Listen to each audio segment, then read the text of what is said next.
پیغام دیتا ہوں، جو ہمارے چیف منسٹر کو عمران خان صاحب سے 6 دفعہ آپ لوگوں نے ملنے نہیں دیا، یہ نوجوان خیبر پختونخوا کی عوام بار بار اس کو نوٹ کر رہی ہے۔ آپ روک تو رہے ہمارے چیف منسٹر کو، لیکن ڈر اس دن سے کہ ہم سب اکیلا آپ کی طرف آ جائیں۔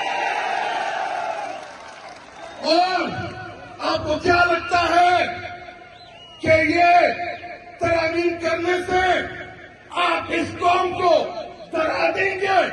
آپ نے 26ویں آئینی ترمیم کی، ہم تھوکتے ہیں اس کے اوپر،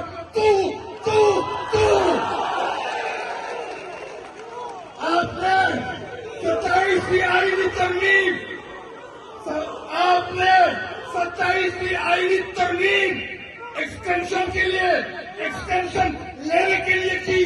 27ویں آئینی ترمیم میں آپ کو استثناء ان لوگوں نے دیا جو خود چور ہے، ڈاکو ہے، لٹیرے ہیں، جنہوں نے میرے ملک پاکستان کو لوٹا۔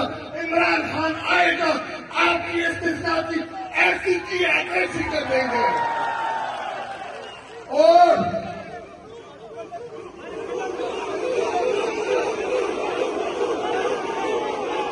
آخر میں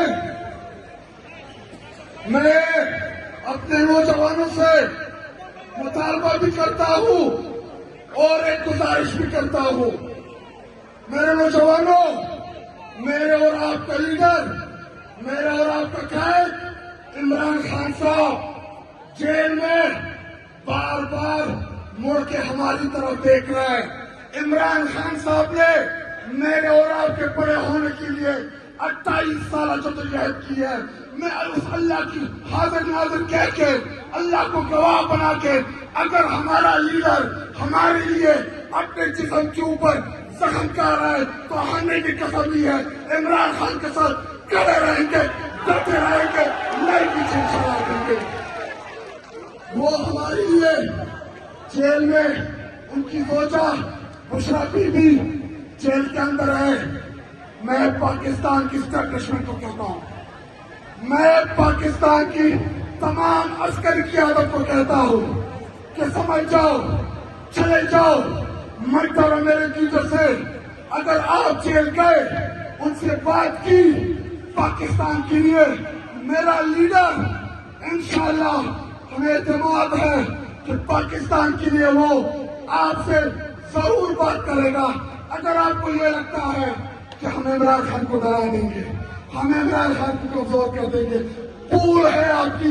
عمران خان کو یہ نوجوان جانتے ہیں، آپ نہیں جانتے۔ اور حسین صاحب، آپ کو اس پنڈال کو گواہ بنا کے کہ انشاءاللہ میرے خیبر پختونخوا کے نوجوان آپ کا ساتھ نہیں چھوڑیں گے۔ آپ عمران خان کے سپاہی ہیں،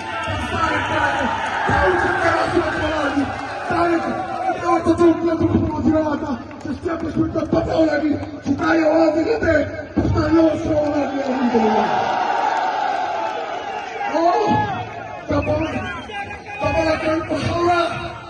مراد ذکر لگا دعوت جاتے بھی مراد صحیح کرتے دکھاڑے لیڈر کے جوان میں اور مراد اپنا ٹول وقت میں بھی تو